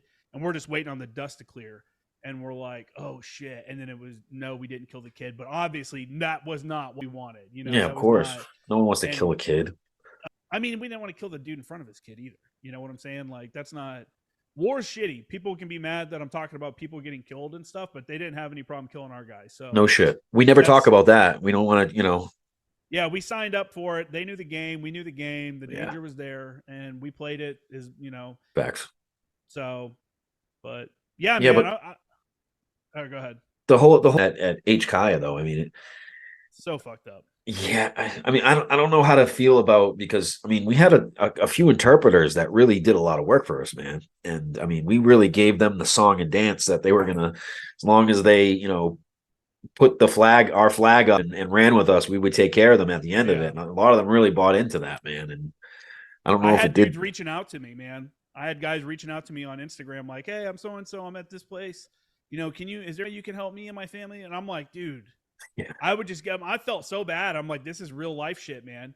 Everyone else I'm thinking about it. I'm like, other people in America are just seeing this on the news. And I'm actually having actual dudes that are trying to get out with their families fucking reach out to me because they know I have a decent. I think I had like 15,000 followers on Instagram at the time or something like that, and they knew it was a military page, and I'd had Afghan guys on there, and so it was just weird. It was like surreal, kind of seeing it. I mean, but again, I wasn't surprised. And then I also had another guy on who was a contractor. He got out. He was a Navy guy, and he got out and became a contractor. And he was in Kabul at the Department of State as a contractor when the whole thing went down. He got there like 2 or 3, I think he said 2 weeks before it all went down. And he said he showed up and the Department of State there was just like business as usual. He's like, are you guys not watching the news? And he's like, they're over here painting walls and putting in work requests and doing their paperwork. And like, it was just another day. And then he said, all of a sudden at the last minute, they came in and they're like, get the hammers. We got to start smashing stuff. Like it was, and he's like, I've been there for almost 2 weeks thinking like, what the fuck are we doing? Like, he just came from the US where he's watching the news, you know, like, so it's what really is going on? Seriously. The decision to go to HKIA over Bagram was fucking stupid. Facts. Bagram was in the middle of nowhere. You had so much open ground that could be covered to see if anyone's coming or going. It would have been way easier to organize, you know, I don't know. Was it done on purpose, dude? I mean, some of these decisions these people make are just like, why would you do that? Like, it was done on purpose. They, for some reason, decision makers thought that was the best COA. I don't know why, but man, seeing those videos of those dudes hanging onto the plane and shit. I remember seeing that when it was happening on Twitter. Again, I'm on Twitter all the time. So that if you want to see news as it's happening, go on Twitter. Yeah. And that's where it's at. Search. Like the other day when the shit was going on in Ireland, you just search Ireland. All of a sudden, all the news video from Ireland is coming up. Shit that hasn't even put on the news yet. And I remember seeing those dudes fall off that plane, and I'm like, "Fuck, fucking dude, wild. That's fucking crazy." And people that have never been there can't understand people like that. Like, why would they think that they could do that? You know, kind of deal. It's like so honestly, were those people the ones that really bought into us saving them and giving them a safe Afghanistan, and then when all that crumbled, they just saw us as the last resort? Maybe. I don't think we let in a lot more people. I think we let in a lot of just random Afghans over a lot of the ones that were supposed to come. There's a lot of what do they call them, the special visa holders or something like that, that should have been prioritized, but because it was such a clusterfuck, a lot of just random whoever Afghans got to come across. So I don't know, man. Sketchy. I'm okay. I was okay with us kind of pulling out. I think we would have been better off leaving a residual force there to at least help manage the government some. Facts. You know, keep it in. Give the special forces guys something to do. Just something that's not going to allow what happened happen. Yeah. To pull everybody out, I guess, whatever. That's an option as well, but I think we could have done it way better. And leave everything like that, man. I mean, I get it. Expensive to bring it. I know we can't bring everything back, and we got to get out of there. We can't stay there forever, but I don't know. Well, some of it was supposed to be left for the Afghans, too. That was like some of their equipment. Yeah. You know, so that's the thing, too, that people forget. Like, yeah, they left a bunch of NVGs because that's what the Afghan, like, special operations dudes had and stuff. You know, and, like, it wasn't like they just left them. No, we definitely were supposed to allot some stuff to the ANA, AHP, and all those guys. But the vehicles, I think, were the main ones that were like, hey, this is too much to bring back. But it is what it is, man. You know, I've considered, and I talked about this on either somebody else's podcast or maybe on my own. I can't remember. And I've had Taliban guys comment on my videos before, and they'll be like, "Oh, I was at incident." Yeah, and I'm like, man, I wonder if I could get a Taliban dude to come on the podcast. I would love that. And how that would go. And I didn't know if the reaction would be good or bad. Dude, I would at least hear him out. You know what I'm saying? Like, what are your reasonings for this? Why do you do this? And I don't know. Why do you think this way? Why do you? I mean, it's always been explained to me because I'm a big advocate of over there when I was like, you know, on a foot patrol, of just showing like village elders respect and just close Afghanistan guys respect. And I would learn their language a little bit. And I would them through the language, and dude, the shit they would tell me, it would be like opening up a book for them. Like it was almost like they respected that I put the time in to actually learn a couple of their words, and they would just all of a sudden start talking to me and giving me information and telling me where the Taliban has been and where not to cross, little shit like that. But yeah, it was always cool. We would sit down as an advisor. We would always go over to the Afghan side of the camp and sit down with the Afghan leadership. They had this little like lattice, like a concrete pad with lattice over it that had grapes growing from it. And sometime throughout our deployment, the grapes actually grew, so we could sit there while we were talking and Afghan grapes, huh? Nice. Yeah, just pick grapes off the lattice while we're sitting on these pillows. And they had this like shitty like 1992 TV where we would watch Pakistani soap operas with them. We would sit there and they'd bring out the chai boys and shit, and they'd bring us candy and chai and stuff, and we'd sit here and talk and watch Pakistani soap operas. And just, you know, the Afghan sergeant major spoke English, and we just called him the Mafia Don of Ssgt. He's like a former Muj guy. Yeah. And when one time we were coming back into the base, and the kids that were like ninjas, they would jump onto the back of our armored vehicles, the Mat V. And one time they jumped on the back of a Mat V and cut out a 201 Bravo antenna bag that was like weaved into the back. Like there was an area in the back that they cut they cut the straps and got the whole bag out before we could stop and even get out of the truck. Damn. Took off into the bazaar, and we just cruised back into the base, and we're like, hey, Sergeant Major Hassan, like some kids just stole our fucking antenna. And who would ever think that they could find him? He just cruised out in his Danger Ranger, you know, with a couple guys in the truck, and like 20 minutes later came back with the antenna. And the only thing that was wrong with it was the cord was cut. But it was like, dude, this dude was singing. I'm pretty sure he got killed after we left. But yeah, they all do, dude. Unfortunately, it was crazy, man. It was an interesting time for sure. I learned a lot over there, man. In a quick amount of time, like in a short amount of time, and I don't know. Thinking about it now is just seems like it was so long ago, but I mean, it really wasn't. Another lifetime ago. Yeah, for sure. And I don't know. Thinking about the Marines of today, what they're about to get into, man. Like, I mean, I don't want to be the typical guy that just bashes on Biden, but it's a reality for us right now. It's just, the way that the chain of command is just delegating things. I mean, I'm sure you've seen it in a military format before, how if we have just one shitty leader, how it can fuck up so many other things. And, you know, you see that now, really, we have, who really knows who is calling the shots, because Biden can't even fucking form a sentence. So it's embarrassing. You know, it's honestly embarrassing. I'm not, we always talked about 25th Amendment. You know, people talk about 25th Amendment. Dude is on I don't know. The only thing that's keeping him from getting taken out of office is that no one wants Kamala Harris. No Republicans want her. No Democrats want her. She 0%, you know, approval ratings, basically. Like, she's the border czar. The border's out of control. I live in San Diego, so so talk to me about really what you see from the borders, though. Is it just man, I like not even 15 minutes from the border, and I used to go down to what's the name of that mountain? I'll think of it here in a second. Not just too long ago, not a couple weeks ago, they were releasing 500 illegal immigrants a day out into San Diego at the bus stop, and they were trying to put them into shelters and stuff, but shelter space is out, you know, and stuff like that. So it's just, you got a mess down here, man. And I've gone down to the border where you ever see photos of where the border wall goes into the ocean? Yeah. That fence goes into the ocean. Well, I've been down there. I was like, I'm the most southwestern person in the United States right now. But I was talking to like the Border Patrol agent, and he's like, I'm sitting there talking to this guy, and he's like, yeah, there's some dudes in the bushes right there right now. They're waiting for me to turn my back, and they're going to try to run for it. And I was like, really? And he's like, oh yeah. And he's like, it's just a game. It's a cat and mouse game all day long. And every time I would go out to this, I kind of want to look it up. Every time I'd go out to the mountain it's like right on the border, there'd be Border Patrol sitting there with multiple dudes lined up, handcuffed, and helicopters flying over and shit. You know, this is a mountain that I have a Jeep. So it's like an off-roading trail that's right by the border. You can see it in Mexico. You see the fence and stuff, but it's a huge border crossing area. It's just, well, what can they do, bro? I mean, are they going to engage them?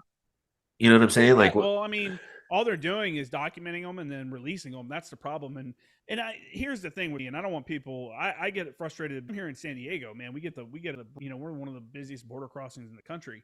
If I'm all about immigration, I think we need immigrants. We need more people. We need people in the country. Population's declining, or it's going to decline.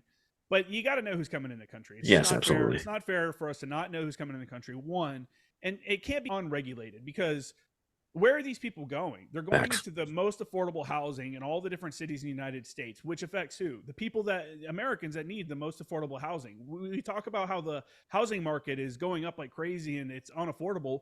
Well, what happens when you have millions of people influx into the housing market that wasn't built around, they weren't part of the natural growth of the country?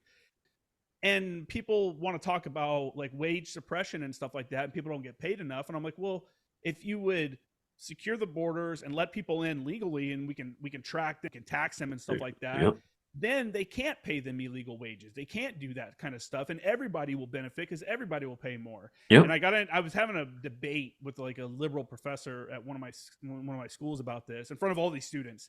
This was a different one, and she was like, well, the cost of produce and everything would be out of control if we did that. And I'm like, well, I'm not gonna advocate for slave prices so that we can get cheap lettuce at the grocery store. And everyone was like, oh shit, like, you're not gonna advocate for slave wages for these people. Like, if you want them to, you can't say that you want to help immigrants, which a lot of left leaning people want to do. We want to help immigrants, but at the same time, we're allowing an environment to exist where they're getting paid below wages. I can go down to Home Depot right now here in San Diego, and there's dudes waiting there for me if I want to go. One of my captains at Anglico used to get his pool fixed by illegal immigrants. He had them come in and redo his pool.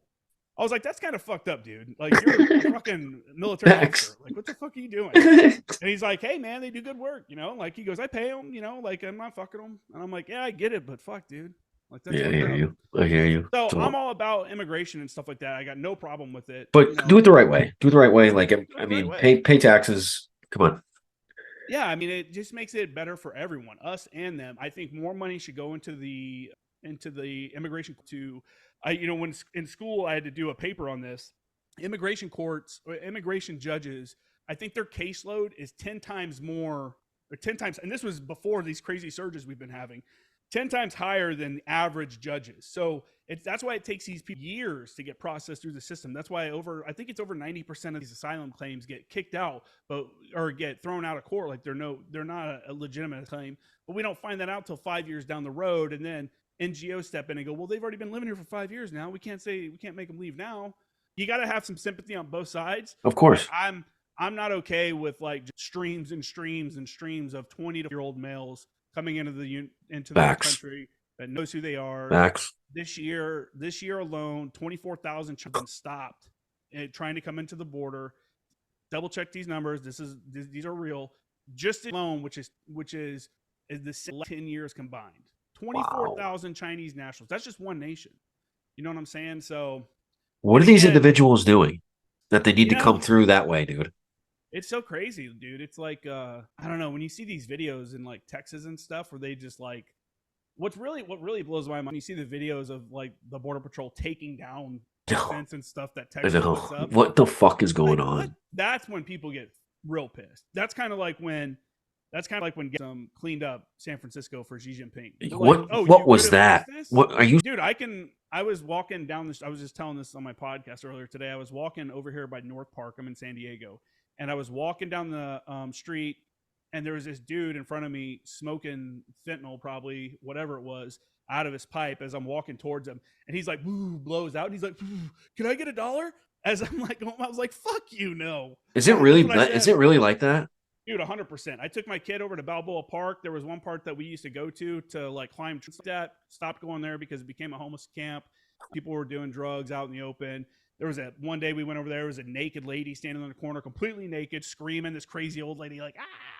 This is in like one of the main attractions of San Diego, like worldwide known Balboa Park, San Diego Zoo, all of that's right there. But you have that kind of thing happening. It's crazy, dude.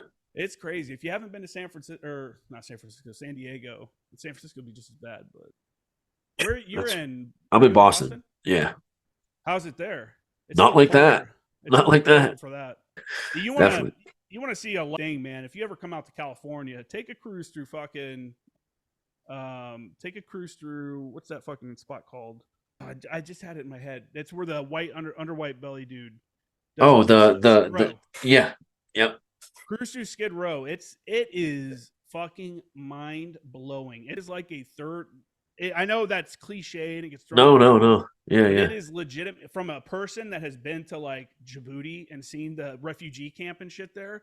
It is like a third world country with Wow. tents and just open air drug use and just you cruise through it and it just urine smell. It's just so strong. I know exactly what you mean. It's so bad, dude. It's like you can't believe that this is. But what do we even do? The US. What do we even do? I mean, Skid Row's always been bad, but it's gotten way worse. All of it's gotten way worse. Man, to me, you got to start putting these people not necessarily in jail, but they got to get into some kind of treatment.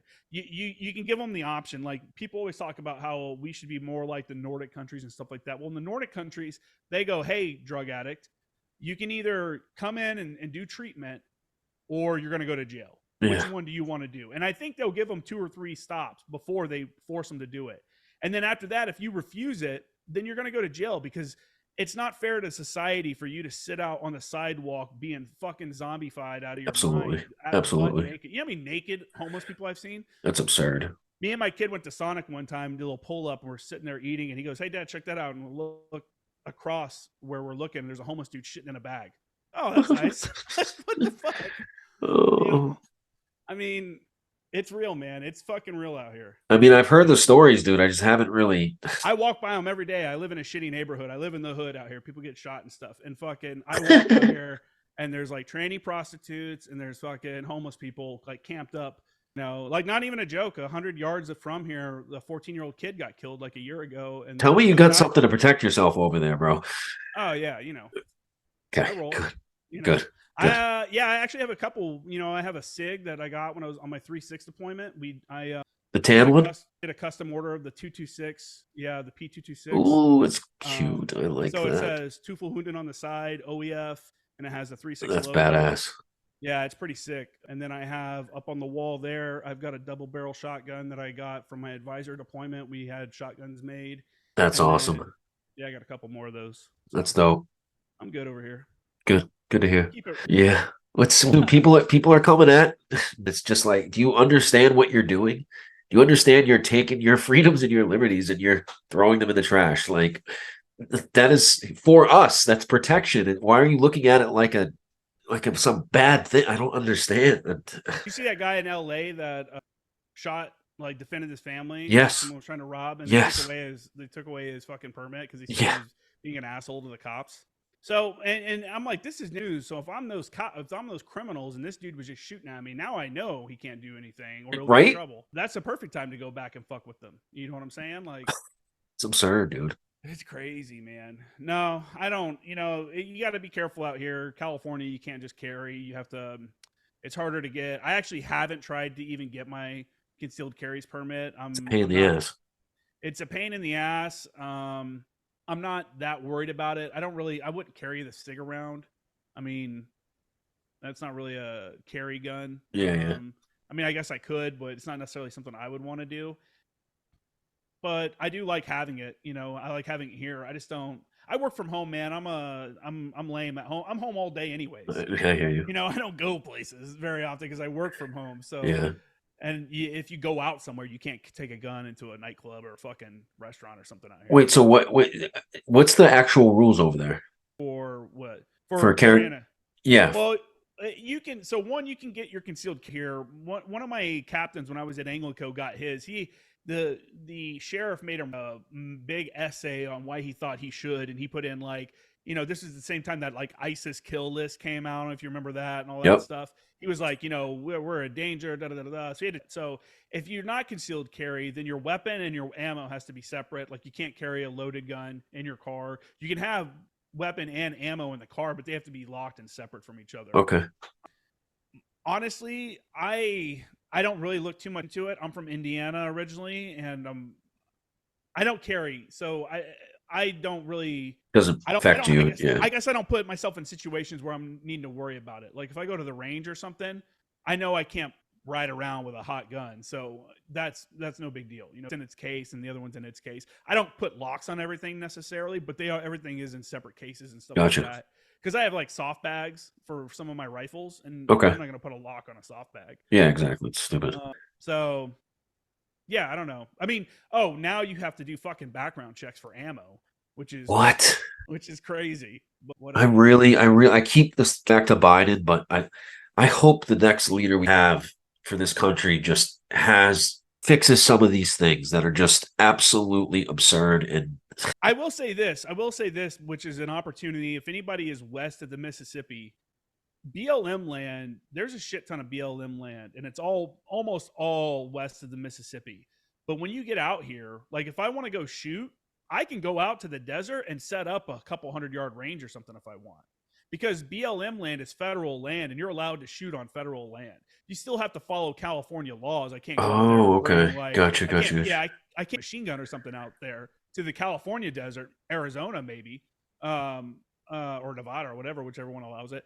But BLM land, you can go out and shoot. So it's not like you can't go shoot. There are shooting ranges here in San Diego. And if I want to, I can go out to the desert, set up targets, set up my own stuff, and just go spend a day out there shooting. You know, and people that shoot, there's some forums, you can go on there, and there's like established places. You know, there's one by a set of like railroad tracks. It's like way out in the desert and stuff. It's like everyone shoots this way. The mountain is the backdrop. You know, just go across the tracks and you'll see where everyone sets up. And it's like, all right, cool. You know, it's not like, yes, California is shitty, but it's not like you can't go out and shoot. They have stupid laws. They have stupid rules. I don't have an AR-15, but if you have an AR-15, it's annoying to be one out here. Because I'm now sure. you have to, before you had bullet button to exchange magazines. Now the magazine has to be fixed in place in an AR-15. So fixed in place. So now to reload your AR-15, you have to break it open and hand load it like you would. Oh, are you kidding me? Oh yeah. My God. So I don't even have an AR-15. Yeah, why even deal with that? I hear you. Ridiculous. But there are opportunities. You just have to take advantage. I mean, there's no reason to not at least know where you can do. And I guess what I was getting at, though, with that BLM land, hunting, shooting, fishing, off-roading, camping, you can camp there for free. It's BLM land. You pull up if you have like an off-road vehicle. In some of these places, you don't even need an off-road vehicle. It's like it's like a dirt road, basically, like a nice dirt road or a gravel road sometimes. Some of them go out and it's a little bit more rugged and you need a four-wheel drive vehicle, but you can just pull over in a lot of these spots and camp. You know how close are you to the ocean? Yeah. I'm probably from here, 10 minutes, 15 minutes. Oh, it's badass. Okay. I used to live, man, when I got out of the Marines. So Camp Pendleton is right on the ocean. Yep. And Oceanside is the town right next to it. And I lived right inside Oceanside, right on 101, the highway 101. Oh, yeah.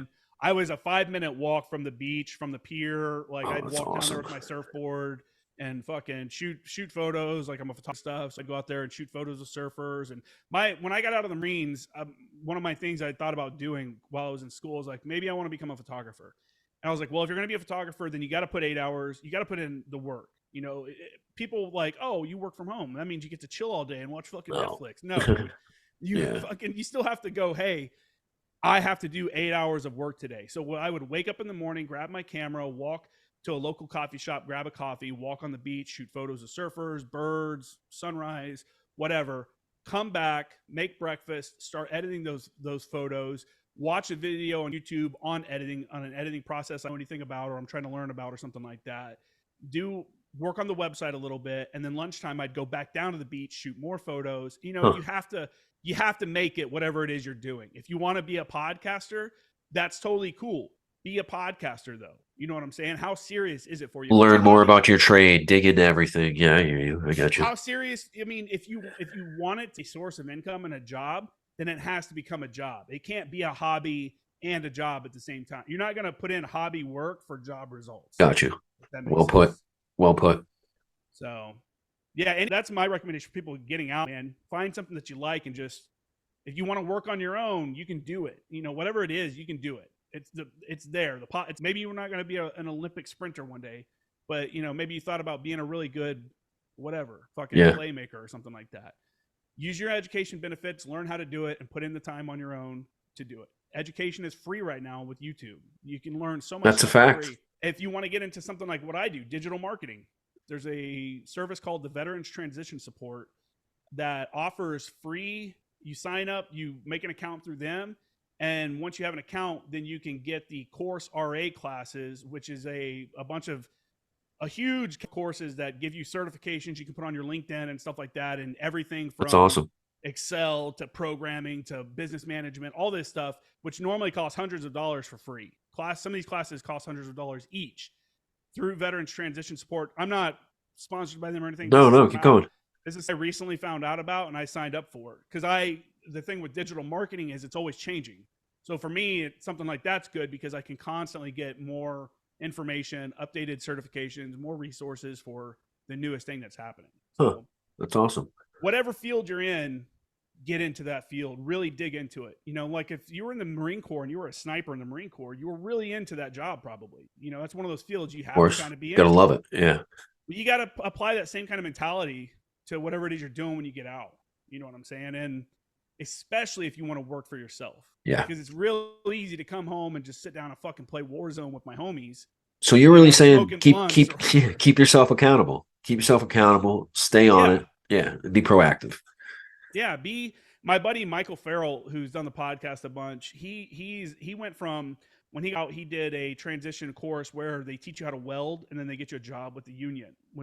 That's dope. He went to the pipe fitters union. He did it for a while. And he's like, you know what? This isn't for me. And he started doing residential plumbing, which he liked way more because he was like, it's more. He was his own boss. Yeah. Well, no. He was working for a company, but he's like, union plumbing is like just installs. It's all brand new stuff. It's all. Yep. This is like troubleshooting. Like, why is this fucked up? Let me fix it. Let me figure it out.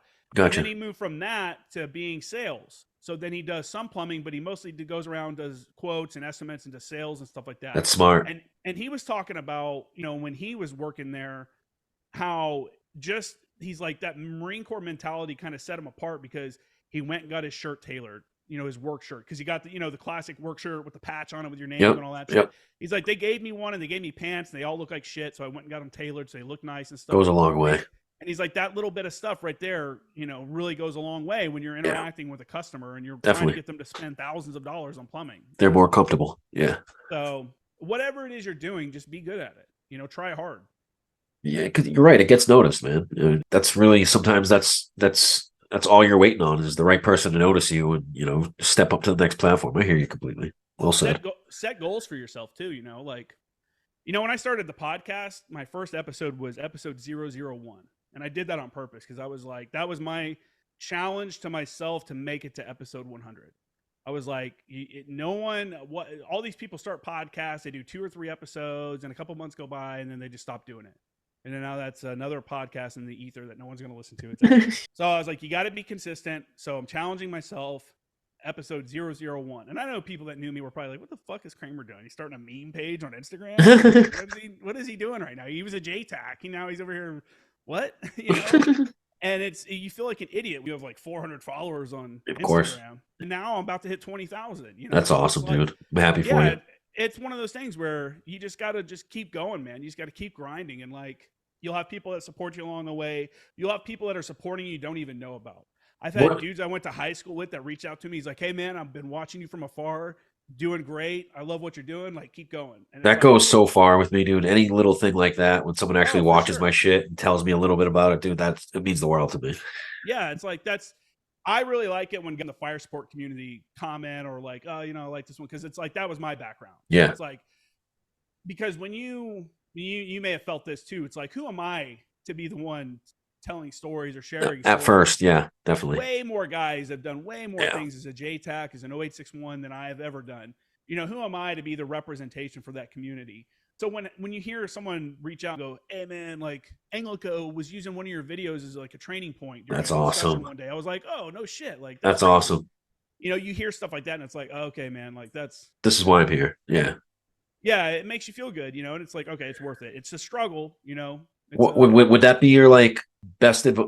Well, I don't know. Right now, if someone was getting into podcasting, maybe just fresh out of the military, what would be the best advice you would give? I would say, if you want to start a podcast, decide if it's a hobby or if it's going to become a job right off the bat.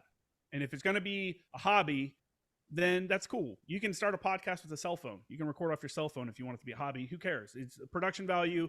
Yeah, you should make it better over time and stuff like that. Maybe it'll grow into something else. But at initial startup, not a big deal. If you think it's going to be a job, spend a little money up front. Do like what you did. I bought the same microphone. I bought a Yeti Blue microphone, and I got into some audio editing, and I was like, all right, I'm going to make this as best as I can with what I had. It may not be the best stuff, but it's not the worst. I'm putting my most into it. Yeah, I hear you. And then set goals for yourself. Like I started the podcast, the Former Action Guys podcast, and it was initially audio only. And I was like, by episode 40, I want it to be on video also, for whatever reason. So, okay, what do I need? Well, I could just set up my cell phone, or I could do something and record it that way. Or I was like, what does Joe Rogan use? Literally the most famous podcaster. What, he's doing something right. So I looked at what equipment he uses, camera wise and stuff like that. And I was like, all right, I'm going to go get that. And then I bought some lights. I got external lights and stuff to make it. Yeah, it looks good. Spend a little bit of money up front. None of this is professional shit. These are Amazon lights. Is that honestly, is that why because what I'm finding right now is my lighting is an issue. Is that because you have lights on your background right now, on you right now? But perfect. And now I have a light right on me. So you want your backlight, so you would want behind you to be darker. Gotcha. Like I have no light back here. You want this. If you have a light, sometimes people will put like a really low like lamp or something in the background. But you want your front lights to be brighter, and you want like at least two, one on each side, so that it breaks up the shadow some. Like you see a shadow here. Yep. But it could be broken up a little bit better. But yeah, you want that front light and then behind you to be softer for sure. Gotcha. Yeah, and that's all stuff I don't know any of this. I looked it all up. Picked it up on the road. Gotcha. Believe in yourself. That's a piece of advice. Believe in yourself. Well, Justin, I want to thank you for noticing my podcast and coming on and talking with me today. And also, I want to give you a congrats, man. I mean, we're kind of like the military guys doing our thing, doing podcasts. And I see as you said, you're creeping up on 20K. Fucking great job, dude. That's a huge milestone for you. And I wish you the best with that. Yeah, it's pumped, man. I'm pumped. It's all the people, this word of mouth. I don't do any kind of paid advertising or anything like that. It's all been organic growth, word of mouth. I've hit 1 million views on YouTube. I'm over that now, but it was like, hitting that, I was like, wow, this feels more legitimate now. For a long time, it felt like it wasn't real. Like this is like whatever. But then you hit these milestones, and it kind of like a validation. Yeah, exactly. And when I hit 1 million views, I was like, man, that's fucking cool. That's crazy that many people YouTube. Because I'm sure, just like anyone else, dude, at first you might have had some doubters. You know what I'm saying? Yeah. Like for you to get this far, I mean, it's kind of just like, all right, fucking A. Yeah, and it's in my fields, Yeah, it's something you love to a certain degree. It's military stuff, and I did a degree in advertising and journalism. So I tried to, when I was going to school, I tried to make everything kind of fit together. Like I'm gonna get an advertising degree and stuff, so I can use that information to help market my business, my website, J Cramer Graphics, my podcast, Former Action Guys, so I can market that stuff. And it all just kind of grows. And I've been doing it I started the podcast in 2019. So 4 years now. And it's been 4 years. Fucking A. Happy to hear that. Well, you want to leave us with anything, brother? No, just check it out. Really, again, I appreciate your time, man. Thanks for having me on. Again, social media, like I never would have even known. I just flipped through and just randomly came across your page. So I'd like to hear it. Yeah, appreciate you having me. People can check out my stuff. Like I said, J Cramer Graphics is my website. I do graphic design. I do bulk orders for unit, stuff like that. I've been doing a lot of the TBS classes, the Marine Corps Fire Support Coordination course at Fort Sill. I do all their shirts and stuff. So dude, maybe I'll have you do my first t-shirt because I'm getting on that point. Yeah, hit me up, man. Yeah, hit me up. I'm the guy. I can help you out with that. Sweet. And then my Instagram is at Former Action Guys and at Former Action News. All right. Very well. We'll put a bookmark right there. Episode 84 with Staff Sergeant Justin Cramer, host of the Former Action Guys podcast in the books. Justin, thanks for having me on tonight or coming on my podcast. Great conversation, and I look forward to having another one with you in the future. Yeah, man, for sure. All right. Roger that. Have a good night, brother. Yeah, you too.